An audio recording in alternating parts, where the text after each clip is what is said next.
L'invité politique sur Radio Classique et Public Sénat. Nous sommes ravis de vous accueillir, Bertrand Delanoë. Hier, Jean-Christophe Cambadélis, sur l'antenne de Radio Classique, et ça a été appris partout, parlait un petit peu du manque de doigté de Vincent Peillon concernant donc la réforme qui va passer ce matin au Conseil des ministres. Et aujourd'hui, il y a eu une grève massive des profs qui est d'ailleurs dénoncée assez violemment. Vous l'avez probablement lu hier par Le Monde, qui en général est plutôt favorable aux professeurs. Donc, est-ce qu'on est face à un mouvement corporatiste sans précédent dans le monde de l'éducation? Ça concerne le maire que vous êtes aussi, parce qu'il y a bien falloir la date. De toute façon, les rythmes scolaires, ça me concerne beaucoup.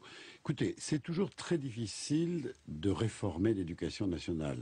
On l'a vu depuis des décennies. Et c'est vraiment une priorité du quinquennat de François Hollande. Vincent Peillon s'y attelle avec vraiment beaucoup d'intelligence et de savoir-faire. Et de doigté. Simplement, oui, mais ça, bon, moi je ne raisonne pas sur l'écume des choses. C'est vrai que c'est difficile, mais il a des moyens. C'est un des ministères qui a la possibilité, dans le sérieux budgétaire qui est le nôtre, d'investir des moyens. Alors, c'est vrai que la réforme des rythmes scolaires, que là je connais mieux, est un sujet difficile mais essentiel.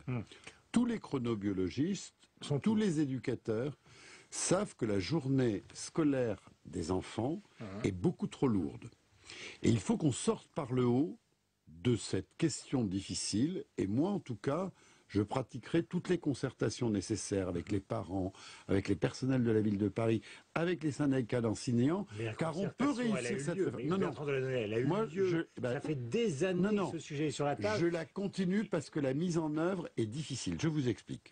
Il y a beaucoup d'idées fausses. Par exemple, à Paris, pour arriver à la journée de 4 jours et demi, il faut mettre des moyens supplémentaires pour toutes les activités d'éveil, culturelles, scientifiques, sportives, et je vais les mettre. Par exemple, les enseignants croient qu'ils auraient plus d'heures à faire et que j'abaisserai les moyens de la spécificité parisienne que sont les professeurs de la ville de Paris. C'est l'inverse que je vais faire.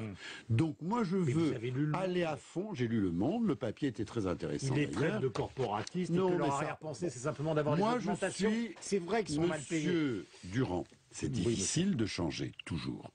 Moi je suis dans cette affaire avec bonne volonté, avec envie de comprendre tous les points de vue, mais je ne suis pas un conservateur. Je veux que cette réforme réussisse parce que c'est l'intérêt des enfants. Et donc, si c'est l'intérêt des enfants, en s'y mettant tous, en étant pragmatique et créatif, je vous assure qu'on va y arriver. Michael Zamès. Vous avez dit hier que vous metteriez de l'argent s'il le fallait. Oui. Est-ce que la seule question, finalement, c'est l'argent? Non. Par exemple, pour pouvoir mettre à la disposition des enfants, des animateurs, des professeurs, pour que ces heures libérées leur permettent d'avoir accès à des connaissances et à des activités d'éveil. Il faut effectivement que je mette des animateurs formés, compétents, donc il faudra plus de personnel, des personnels sécurisés, et ça, c'est l'engagement de la mairie de Paris, et je veux même apaiser les enseignants de l'éducation nationale en leur disant, vous n'aurez pas de contraintes supplémentaires. Mais c'est de l'argent qu'ils veulent. Ils ne disent pas, ils disent concertation. Non, le problème, c'est que ça les amène à travailler le mercredi matin. Et donc, il ne faut pas que ces heures qu'ils ont à faire le mercredi matin viennent en plus de ce qu'ils font dans la semaine. Donc, discutons de tout ça avec beaucoup de bonne foi, avec beaucoup de volonté de réussir. Et moi, en tout cas, c'est dans cet état d'esprit-là, très pragmatique, j'allais dire professionnel, mais un état d'esprit très ouvert, créatif, avec lequel je veux réussir cette réforme. C'est vraiment l'intérêt des enfants, et je souhaite que les parents aussi prennent une large part de l'élaboration de ce projet éducatif. Michael. Est-ce que vous irez manifester dimanche dans l'optique de la manif pour le mariage? Évidemment, bien sûr, c'est un grand... Vous éviterez les pelouses? Il n'y aura pas de pelouses. Mais justement, il n'y aura pas de manifestants sur les pelouses. Donc, mélangez pas les sujets. Moi, j'irai manifester parce que c'est un beau progrès pour toute la société. Vous savez, chaque fois qu'une partie de la société est plus égale finalement avec les autres, qu'il y a des droits qui sont élargis, c'est tout le monde qui se porte mieux. Je dis toujours, lorsque le mariage pour tous sera instauré, non seulement Je veux dire, ceux qui pourront faire reconnaître leur amour seront plus heureux, mieux acceptés dans la société. Mais même ceux qui ne sont pas directement concernés se sentiront mieux. Et avec gentillesse, je dis même Madame Boutin, parce qu'elle a bon cœur, je suis sûr qu'elle ira au fait des mariages de ses amis homosexuels. Mais donc finalement c'est une affaire symbolique plus que... Ah non, c'est très important. D'ailleurs, dans tous les pays où ça a été mis en une grande œuvre... partie de la communauté, ils n'ont aucune intention de se marier. Mais ça, donc attendez, c'est une égalité symbolique. Mais Monsieur réclamée. Durand, vous connaissez comme moi beaucoup d'hétérosexuels qui vivent en couple et qui n'ont pas envie de se marier. La loi est faite pour ouvrir le droit à, mais n'impose rien. Vous vous souvenez de la chanson de Brassens, qui est une magnifique chanson d'amour, la non-demande en mariage. Donc, puisque vous me posiez la question, est-ce que vous voulez vous marier? Moi, j'ai pas envie de me marier, mais je célèbre plein de mariages hétérosexuels, tels que la loi les prévoit aujourd'hui, avec beaucoup de plaisir, parce que les gens sont heureux. Je suis heureux d'accompagner le bonheur des autres. Donc vous n'êtes pas obligé d'être pratiquant pour être croyant. Non, mais ce que je veux dire dans cette affaire-là, c'est que fondamentalement, vous m'avez répondu assez franchement à cette affaire personnelle, c'est que vous défendez cette mesure à titre effectivement de progrès Pour la société. et de symbole. Non, pour la société, mais au fond, vous qui avez toujours expliqué que vous étiez homosexuel, ça vous intéresse pas à titre personnel. Mais attendez, on monsieur, n'est pas en train de tomber dans... Nous perdons du temps. Nous perdons du mais temps. c'est intéressant. Non, nous perdons du temps. Je suis en train de vous dire qu'il y a plein de couples dans la société, vous les connaissez. Oui, mais je suis d'accord, De je vous ai couples entendu. qui vivent leur amour, même leur parentalité, des hétérosexuels, et qui se marient pas. Vivent la liberté.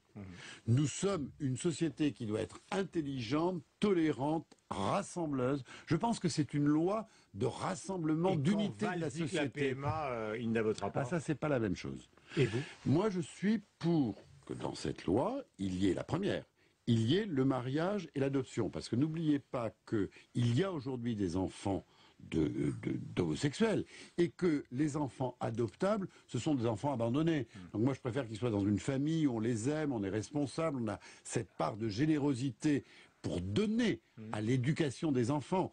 Quant à la PMA, j'y suis favorable.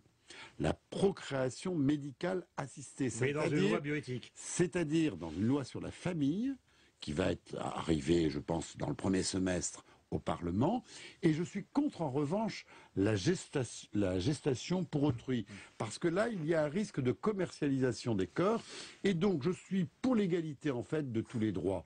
La procréation médicale assistée, c'est permettre à une femme, quelle qu'elle soit, d'être aidée par la médecine pour devenir maman si elle a des difficultés à l'être. En revanche, je suis violemment contre le fait que l'on puisse prendre le risque dans la loi que la femme devienne un instrument de commerce de la maternité. Ça, c'est pas possible. Michael. Bertrand Delanoë, dans 400 jours, très précisément, ce sera le premier tour des élections municipales. Mais vous connaissez la date, vous? Moi, je la connais pas. Elle n'est pas fixée encore. Elle n'est pas fixée. Parce Voilà. que Donc c'est en matin. mars 2014. Ouais, oui. mars 2014. Oui. Est-ce que Anne Hidalgo est sur un boulevard et on ne voit pas aujourd'hui Non, comment pas, elle pourrait perdre? pas sur un boulevard du tout. C'est vraiment une femme formidable. C'est une femme compétente. Depuis 12 ans, elle est ma première adjointe. Donc moi, je suis quand même le mieux placé pour savoir qu'elle connaît parfaitement les dossiers. Elle les maîtrise avec Mais il y a quand même pas de un vrai primaire. talent. Pourquoi vous faites pas de Ensuite, primaire? il y aura des primaires. Ensuite, Anne Hidalgo a la passion de Paris. Et moi, je crois que les Parisiens maintenant n'ont plus envie d'un maire qui se sert d'eux pour sa carrière, mais ont envie d'un maire totalement dévoué à leur cause. Et Anne Hidalgo a cette alchimie que je trouve très riche, qui est une alchimie de la passion de Paris alliée à la Qu'est-ce qui compétence. pourrait l'empêcher de gagner aujourd'hui? Alors, je pense que c'est toujours très ouvert une élection, que la droite est forte, que la gauche au plan national n'est pas toujours bien comprise. C'est injuste, mais bon, il faudra du temps pour faire réussir ce quinquennat de François Hollande. Je le souhaite vivement. Et donc, ça sera difficile. Mais il y aura un débat, il y aura des projets. Et je pense que Anne est certainement très bien placée pour gagner, mais elle est loin d'avoir Si elle gagné est la seule d'avance. candidate. Et avant, il y aura des primaires. S'il y a plusieurs candidats socialistes à la candidature, il y aura des primaires citoyennes pour les départager.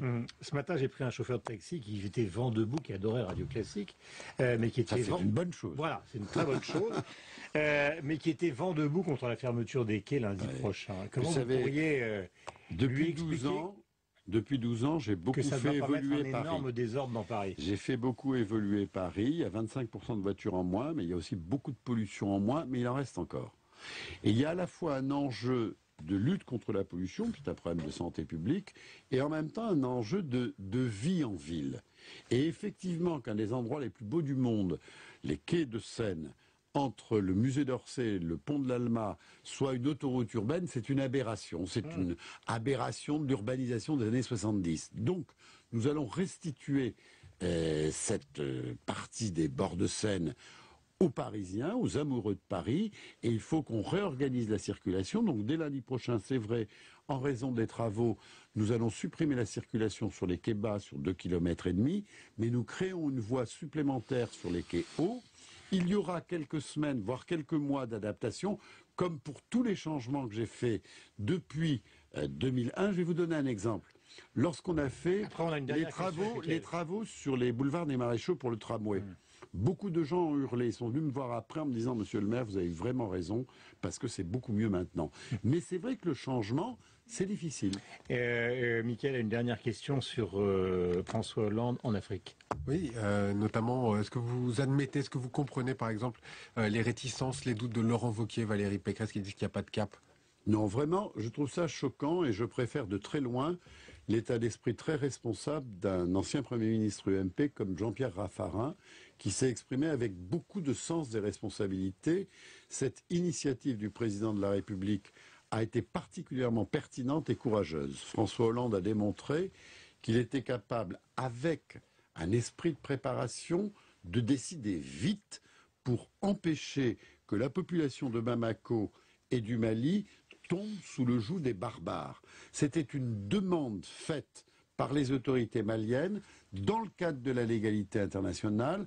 François Hollande a agi de manière remarquable. Je le soutiens. Beaucoup de gens à droite le soutiennent sur ce point seulement, pas sur la politique économique et sociale.